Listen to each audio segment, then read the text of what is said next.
My name is Rakesh Verma from St. John College of Engineering. The video is application of seismic load on a building model. In part 1, we have defined all properties of a seismic load. In this video, we are going to analyze. First, go to define menu, check load combinations. Here load combinations are given. Go to add default design combination, click composite beam design, click OK. Now we have defined all load combination, click OK. Now we are going to analyze. Go to analyze menu, select set load cases to run, click OK. Make sure all are set to run cases, click run now and wait some time until software is running.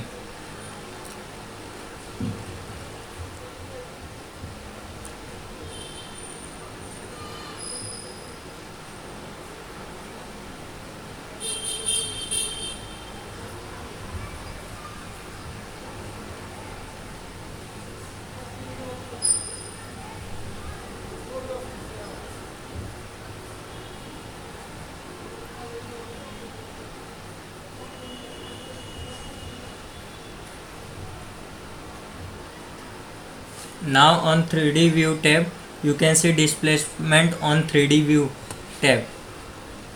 To see displacement on any point, click on any joint. Now go to design menu, click concrete frame design and go to view revise preferences. Make sure design code is IS 456-2000. Click OK. Go to design menu.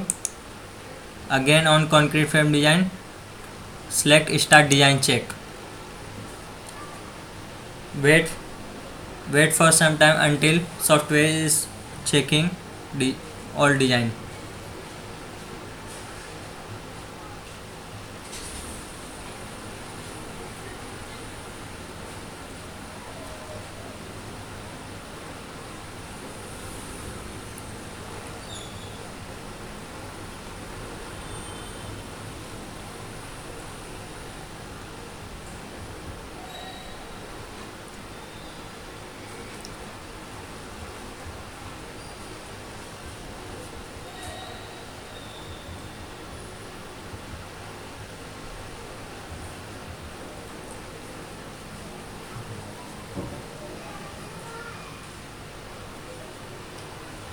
Now on right side 3D view tab, 3D view longitudinal reinforcing is shown. You can zoom to see different reinforcement values on any beam. Now here we completed application of seismic load. Thank you.